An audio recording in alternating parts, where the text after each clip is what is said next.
My first summer here was 1950, and I was a summertime resident because my father was a director of Paradise Farm Camp, so and it was a resident camp. We moved here permanently on Paradise Farms in 1956. And I've been here ever since, in the valley. And where were you born? Lancaster, or Delaware County. Where in Delaware County? I think Lankenau. And where did you go to school?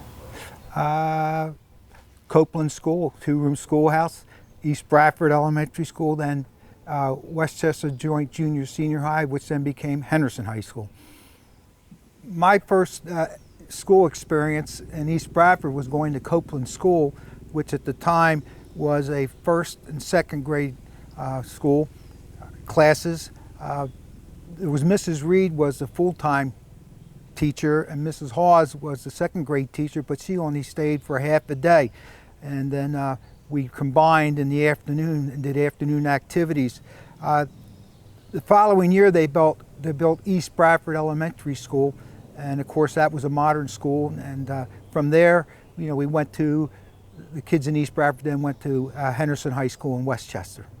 How did you get your mail? Did you go to the post office? No, this was an RD, Royal Delivery, RD2, Downingtown, Pennsylvania. No, we had a postman. We also had a milkman out of Each's Dairy. When you went to Westchester, what did you go to Westchester for? Well, since there wasn't much in Downingtown besides the farmer's market, nothing in Exton but the Guernsey cow, Westchester was the place to go shopping in the borough. They had one pizzeria, it's still there. And of course there was West Goshen Shopping Center, which had Geno's when I was in high school, but that was it in the Westchester area. What sort of social activities were you involved with as you were growing up? Well, we weren't exposed. There was just Little League, and that was about it. So I got to play some Little League. Other than that, the guys in the neighborhood, we basically did what other country boys did. We hunted and fished a lot. Going back to your father, or to Colley. Yes. Could you tell us some about him? My father, Arthur Colley, spent his first summer out here in 1933. He was a student at Temple, and his professor was a head counselor out of Paradise Farm Camp, so he drug him out here as part of the course requirements in 1933, and he stayed for a couple years and left. Of course, got drafted and joined the military for World War II. Came back after World War II, and I believe his first summer at Paradise Farm Camp then was 1948. And what did he do there? He was the resident camp director. And was he involved in any of the fishing programs or wildlife? He was not a outdoors type. He's not a hunter, not a fisherman. I just picked that up from hanging around everybody else in the neighborhood. Now, who was the most colorful person in East Bradford that you remember growing up? Chris Sanderson. Can you explain? Chris Sanderson, he would come to East Bradford Elementary School. We'd pay him $1 and he would teach us how to square dance. And then I remember he would take a group of us boys around in his car after rains looking for arrowheads. And of course there was always his museum, but he was a character. The guys I hung out with in East Bradford Township during junior high and high school, we spent a lot of time doing outdoor activities because basically there was nothing else going on. So one of the major activities in the fall was pheasant hunting. Now, of course, we haven't seen pheasants around here in decades, but we had a very good native pheasant population. We had quail in those days, bobwhite quail, and of course plenty of rabbits. The one thing we did not see a lot of, and it was always a very big occasion when we did, were white-tailed deer. Now, it's interesting because nowadays I see more deer than I do squirrels and rabbits. So the deer population has changed dramatically in the northern part of the township over the last 30 years. The pheasant hunting. Yes, Pheasants were prolific, weren't they? yes. In those days, They were dropped off by my mother. in those days, most of northern part of the township was in heavy agricultural production. We didn't have all these trees. Just about every bit of land that was tillable was in corn, hay, and of course, I can remember active dairy barns right here in the Paradise Valley. We had the one on Ravine Road. We had a tenant dairy farmer at Mrs. Winthrop's old place. There was, of course, we had the old Mullenstein estate, which was heavily farmed in crops. And then we had Frank's dairy farm off of 322, and next to him was Harvey Georgiana's dairy farm. There are no dairy farms in the northern part of the township at this point. Yes, we had sheep, and of course, we've always had horse farms in the valley. Yours is still in existence on Sunset Hollow Road.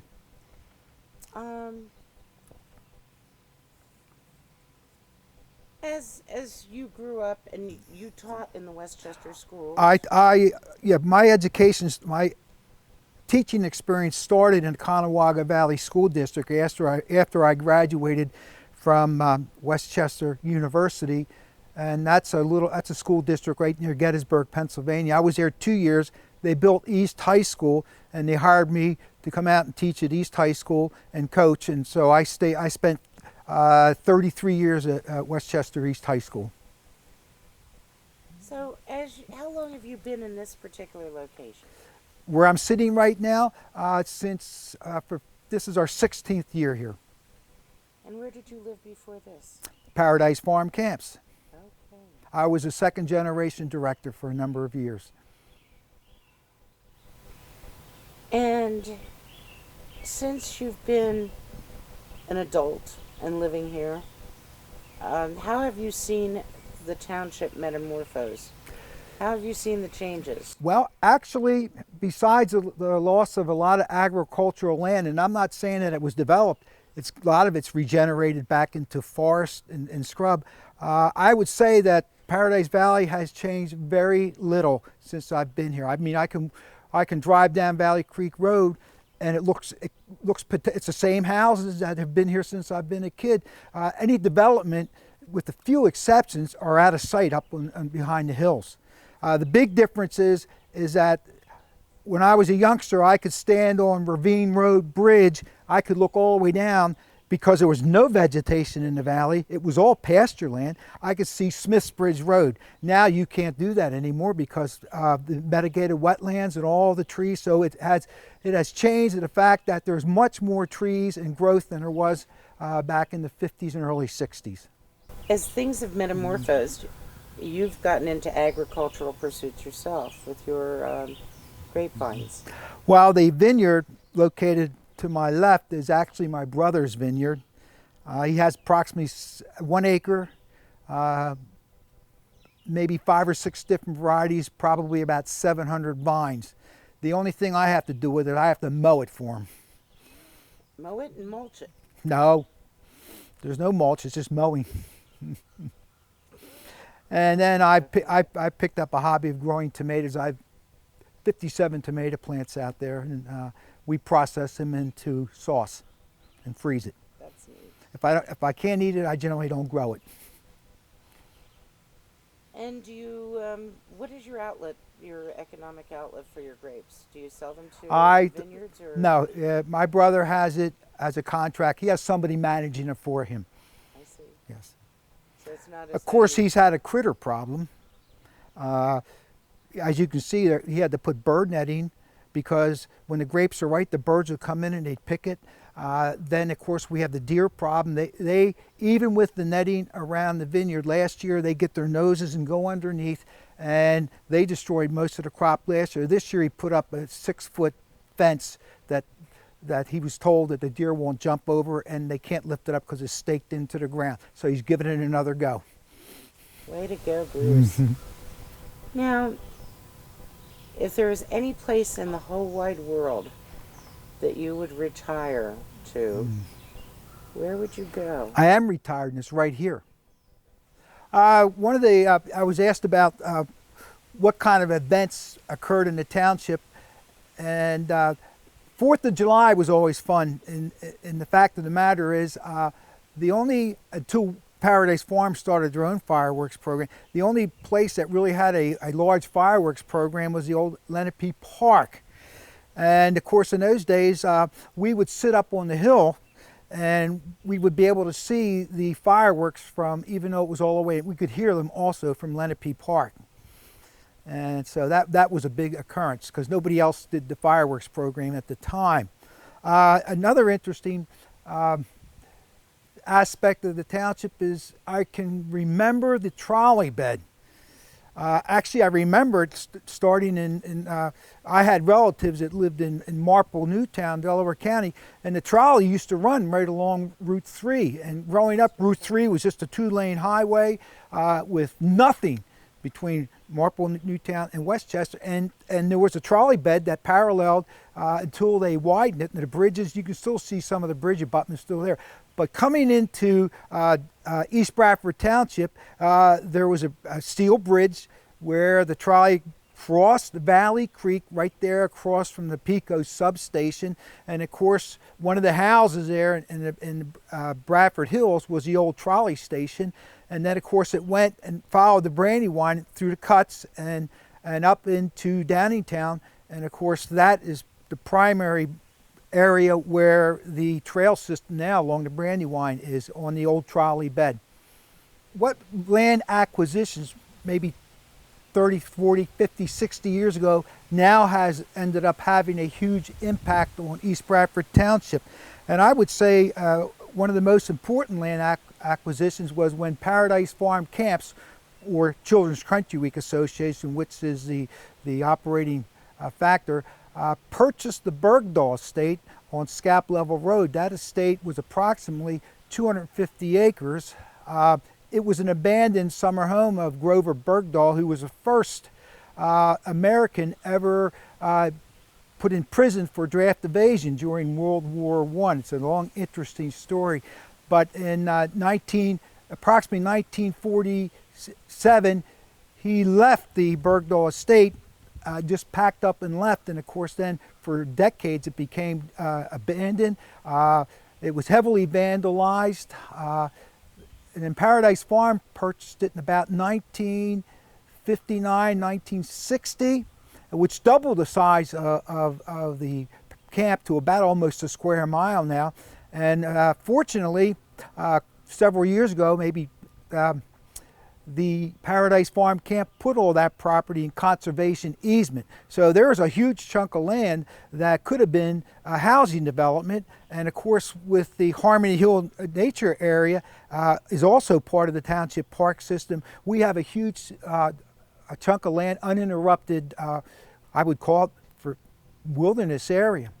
And of course, all this land has trails to it, and there'll be a trail system opened up in the old Bergdahl estate.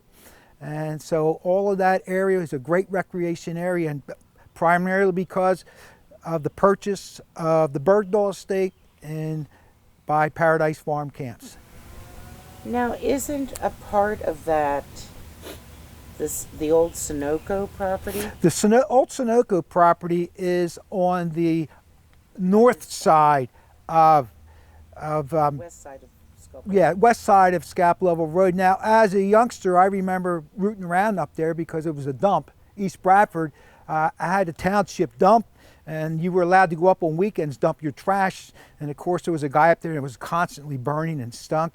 But there was also, that area was used as a dump by, I believe, some of the area paper plants and chemical plants. They just had open pits where this stuff was in there. So that was a pretty polluted area off of Scap Level Road. And they've cleaned it up recently? They have, and it's a beautiful trail system over there now. Speaking of the vandalization of Bergdahl estate, Yeah. our French doors allegedly came from there. Yeah, we've always heard the rumors that when that place was abandoned, that people came in and they took, there was still some livestock running around. Did you remember? You remember? No, but I do remember that people saying they came in and they. Before we got here. Yeah, so Dick Yerkes was a builder, and yeah. I heard that they took all the mantles and everything. Now here's Did that another. to my house too. Yeah. Growing The interesting story is that, and that's the reason they call that Unk's Woods. That's my father was always called Unk. One of the Bergdahl relatives lived in Marple, Newtown, next to my father's brother, and he approached my father. He said, "Look, we got to get rid of this 250-acre farm. You know anybody that's interested?" So my dad, he calls my dad. My dad immediately starts to hound Children's Country Week Association, which was a Philadelphia-based organization, and they kept saying, "We're not in the real estate business." He kept hounding them and hounding them. They finally agreed to purchase it, and it was the best thing that ever happened to the northern part of the township here. Absolutely. Yeah. Is That's the interesting. Bergdahl estate down off Route 3 still in existence, or did they tear it down? Oh, I don't know. I can remember there was a mansion there. Yeah, they used to call it Newtown Towers or something. That was poor. They were a very wealthy brewing family, apparently, at the turn of the century. I didn't know. No, German. German? Absolutely, yeah. Oh, yeah. Yeah, and very wealthy family, and they owned a number of estates. And the story is that when the outbreak of World War I, he was an accomplished pilot, Grover Bergdahl. At the outbreak of World War I, he wanted to go in as a pilot. And he was drafted, and they said, "No, you're going to be a foot soldier." And so he took off. See, And that's when it started. He took off, and he was arrested. Then he escaped, and he went to Germany for a number of years, married and brought his wife back. And then that's when he served prison time for draft evasion. But then that's when he moved up here after the war off of Scap Level Road. And then he had an incident where he shot at one of his butlers or something like that, and they took off, and then they moved then he died. Yeah.